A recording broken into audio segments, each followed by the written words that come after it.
The elevator ascended through the glass tower, each floor marking another step into a world that had never been designed for someone who looked like Trevon Matthews.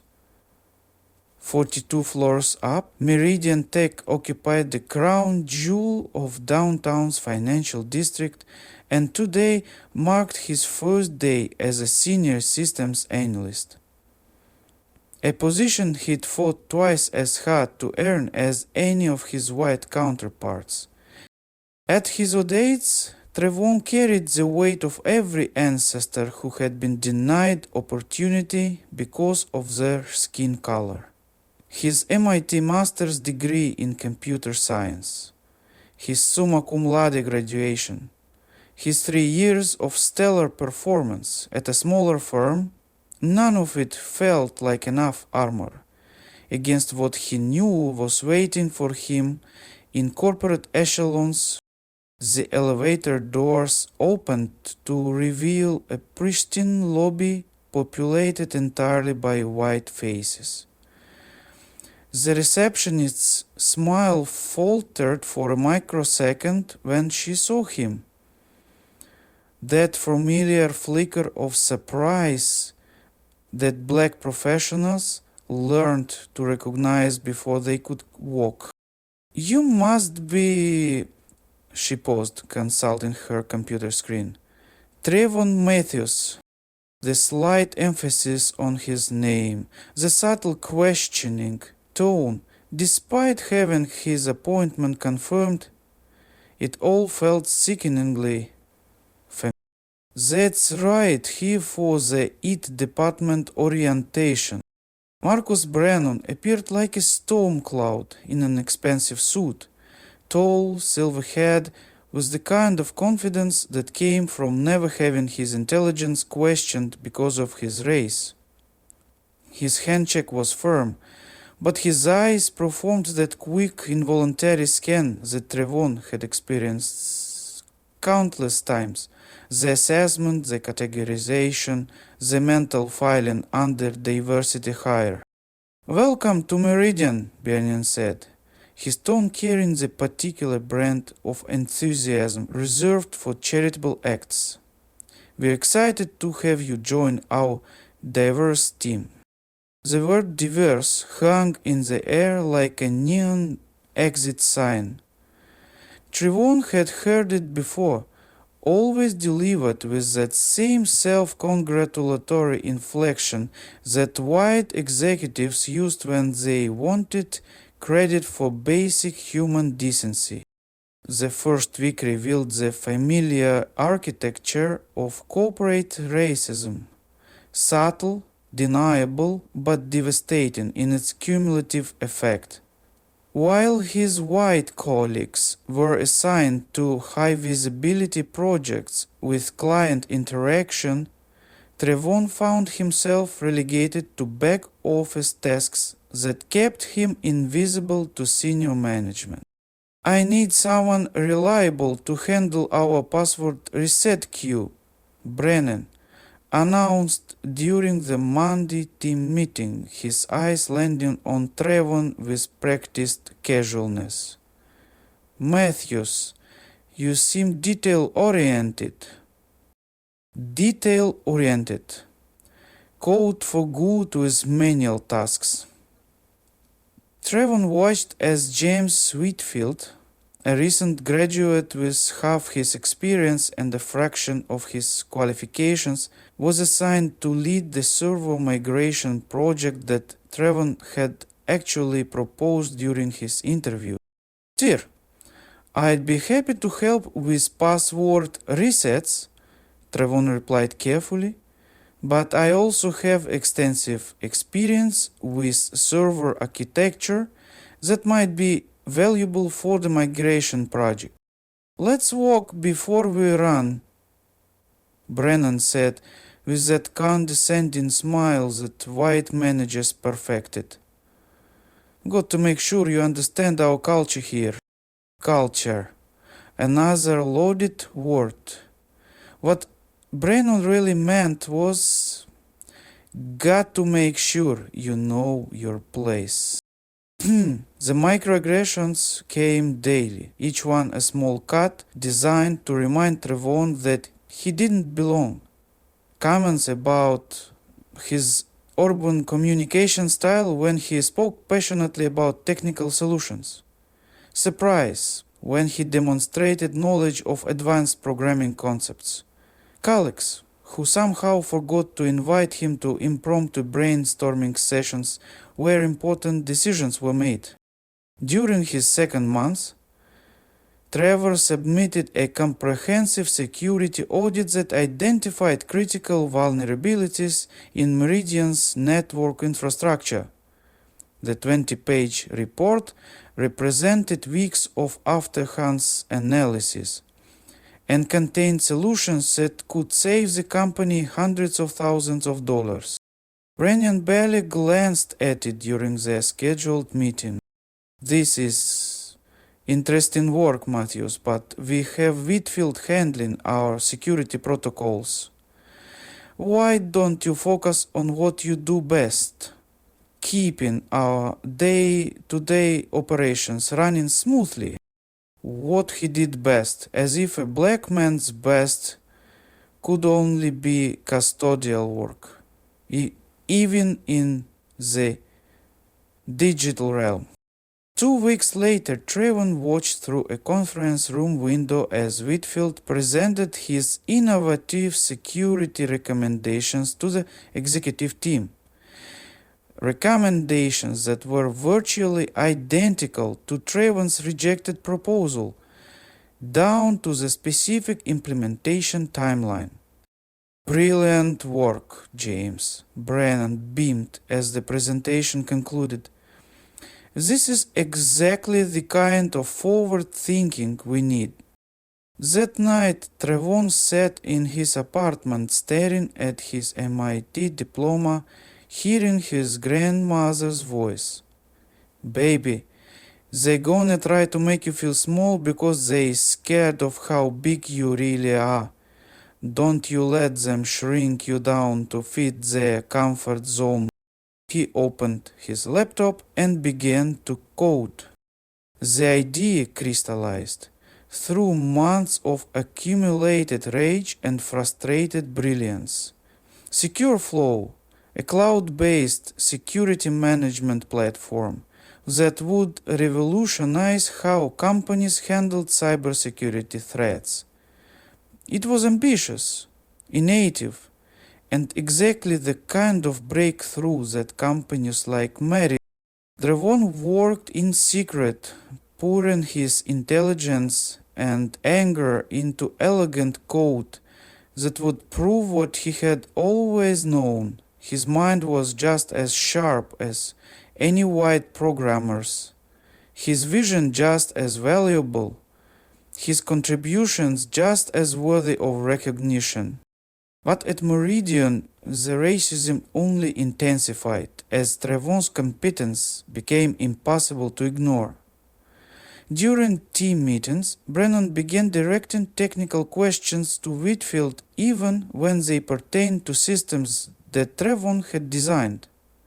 When clients called with complex problems that Trevon had solved effortlessly, Brennan ensured that Whitfield received credit in the follow-up reports.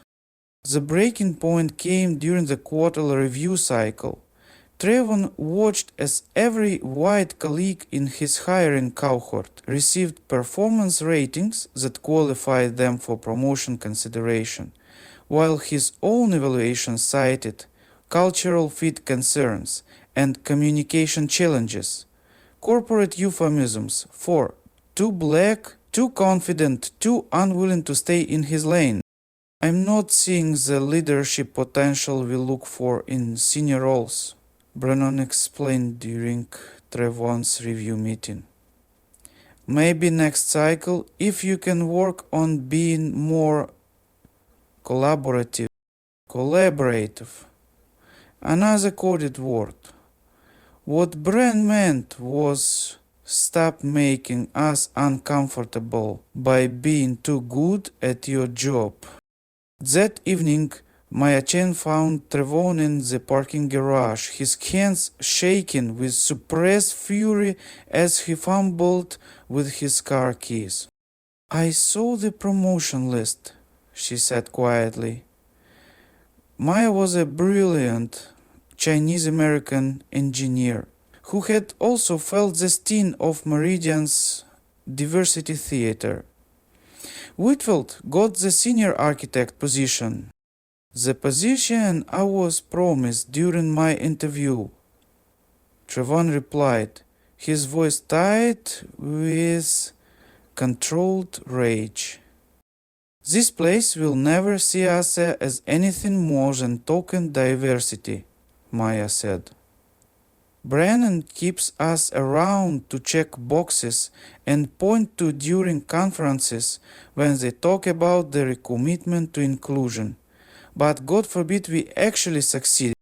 I'm tired of being their performing monkey," Trevon said, the words erupting from somewhere deep and raw. "I'm tired of being twice as qualified and getting half the recognition. I'm tired of watching mediocre white men advance on the foundation of my ideas. So what are you going to do about it?" That night, Trevon made his decision. If corporate America wouldn't recognize his worth, he would force them to acknowledge it from a position they couldn't ignore or diminish.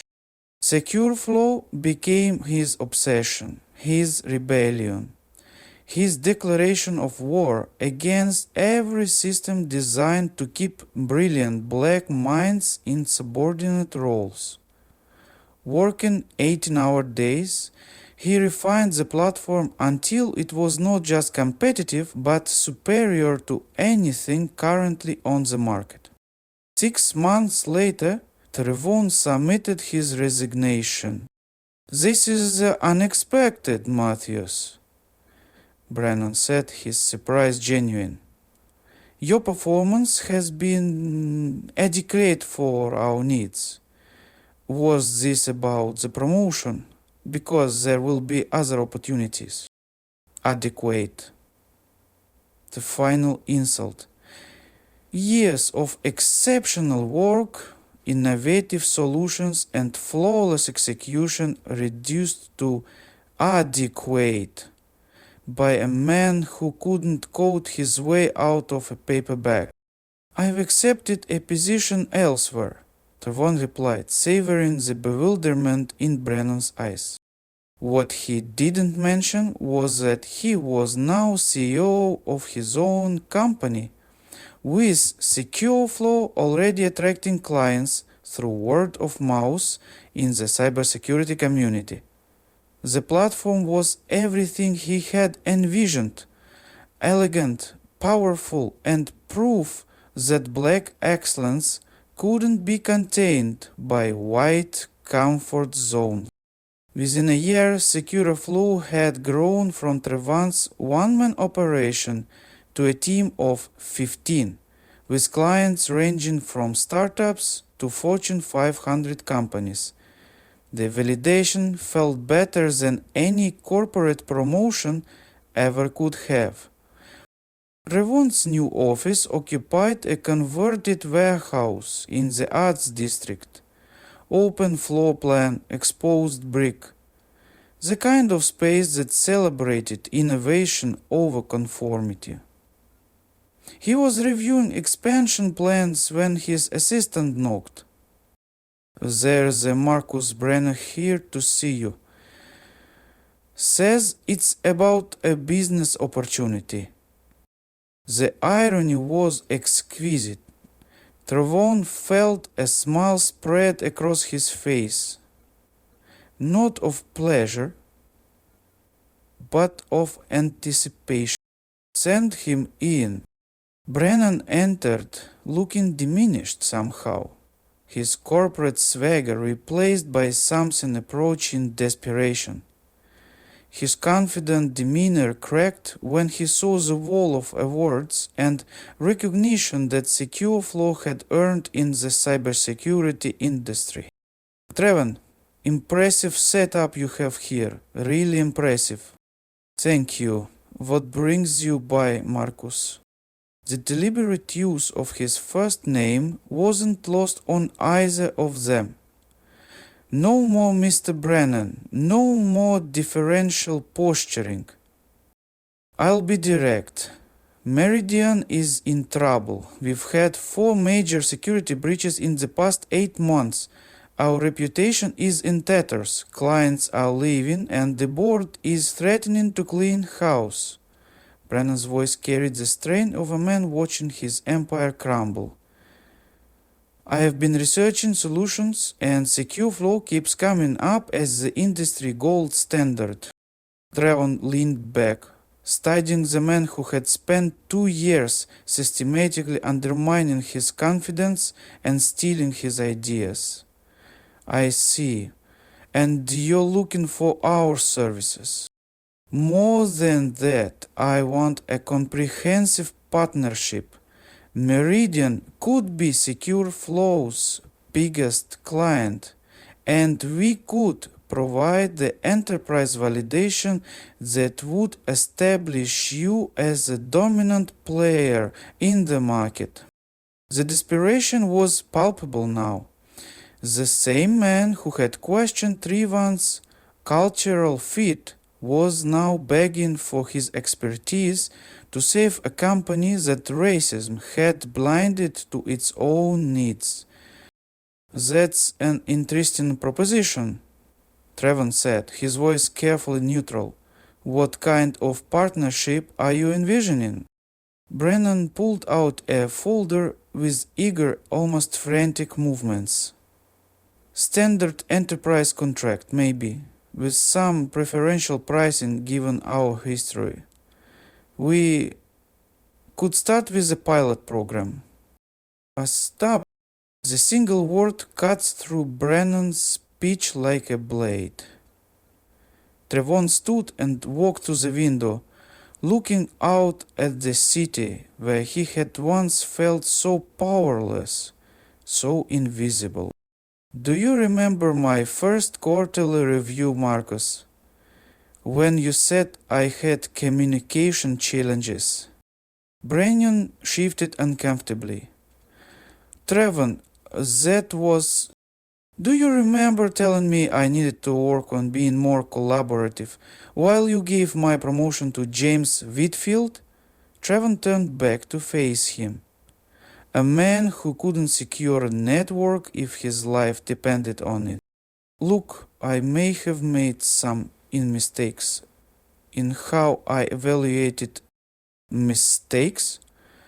Trevon's voice remained quiet, controlled, but the steel beneath was unmistakable. Is that what we're calling racism now? The lion hung in the air like an accusation, which it was.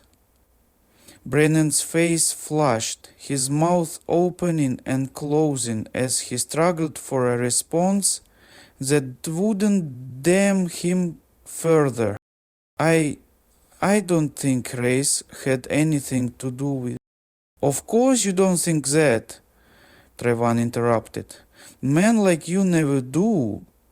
You just happen to consistently undervalue black talent, steal black ideas, and promote white mediocrity over black excellence. Pure coincidence, right? The line stretched between them, heavy with years of unspoken truth finally dragged into the light. You want a partnership with Secure Flow? Trevon continued. Here are my terms. First, this isn't a vendor relationship, it's a strategic alliance with profit sharing that reflects the true value we bring to save your failing company. Brennan nodded desperately. That sounds fair. Second, Trevon cut him off. Full operational control goes to my team. No input from Meridian's IT department on technical decisions. We both know they are not qualified to evaluate our work. I'm not sure our current team would do that. Every Meridian employee who ever worked under my supervision gets a formal apology and performance review correction in their permanent files, starting with Mayor Chen, who you passed over for 3 promotions despite being the best network engineer you've ever had. Brennan's jaw worked silently, clearly struggling with the implications. And finally, Travon said, returning to his seat, I want a public acknowledgement. When this implementation succeeds, and it will, Meridian goes on record about how a black-owned company saved them from bankruptcy. Full attribution, executive testimonials, and a case study that explicitly discusses how your previous leadership failed to recognize the talent that was already in the building. Those terms are aggressive, their justice, Travon corrected. For 2 years, you treated me like a diversity hire instead of the expert you desperately needed. You stole my ideas, blocked my advancement, and made me feel like I didn't belong in rooms where I was the smartest person present. Travon leaned forward, his eyes looking with Brennan's. Now you need me to save your career, your company, and your reputation. The question is whether your white supremacist ego can handle getting that salvation from a black man who refuses to be grateful for the opportunity. The words landed like physical blows. Brennan's face cycled through emotions: anger, shame, recognition, and finally, grudging acceptance. You've built something remarkable here, he said finally. I can see why you're successful. No, Marcus, I was always this capable. The only difference is that now I'm in an environment where my intelligence isn't filtered through your racial biases. Travon stood and extended his hand. Do you have a deal? Brennan stared at the offered handshake, the hand of the black man he had spent years diminishing, now extended as his only lifeline. After a long moment, he grasped it. We have a deal. 9 months later, Travon stood before a packed auditorium at the National Conference on Diversity in Technology, delivering the keynote address on overcoming systemic racism in corporate America. In the audience, he spotted Brennan. The Meridian implementation had been flawless. Secure Flow had not only eliminated their security vulnerabilities, but had revolutionized their entire IT infrastructure. The public case study had generated hundreds of new client inquiries and established Travon as the leading voice on cybersecurity innovation. Success in the face of racism, Travani told the audience, isn't just about proving you as good as they are. It's about proving you better.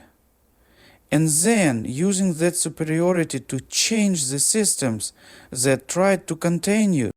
After his speech, Brennan approached him at the reception, looking older and more humble than Travon had ever seen him.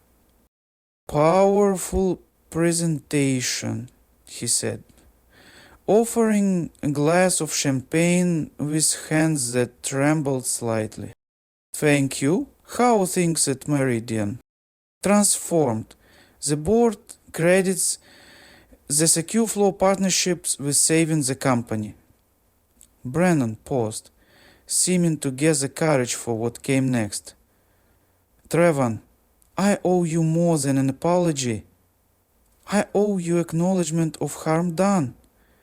My racism nearly destroyed both your career And my company. The word racism from Brennan's lips was startling in its naked honesty. Trevone studied his former boss, noting the genuine remorse in his expression. I appreciate you saying that, Marcus, but honestly, your racism was the best thing that ever happened to me. Oh, how's that? If you had recognized my worth from the beginning, I might have been content climbing your corporate ladder, making you rich while accepting crumbs of recognition. Trevon smiled.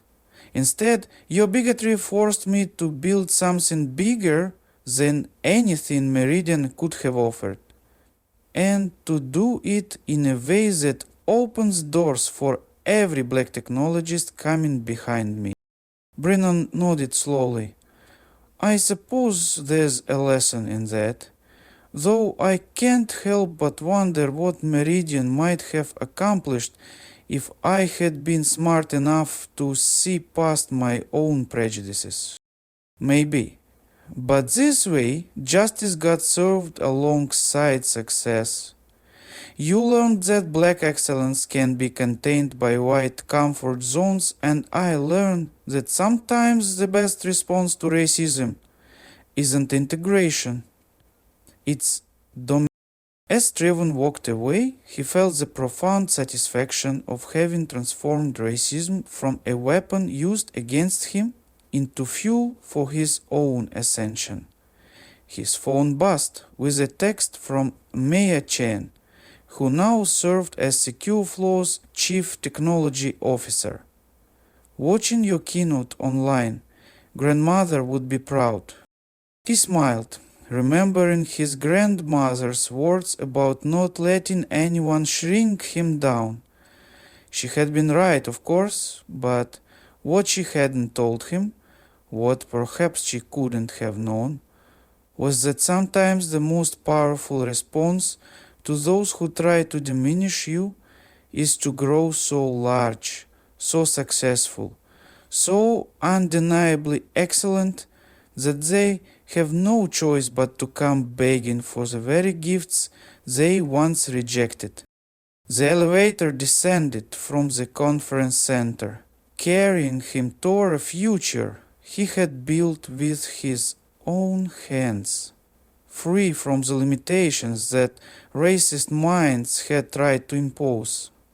Tomorrow would bring new challenges, new opportunities to prove that black brilliance couldn't be contained by white supremacist systems, and he was ready to dominate them all.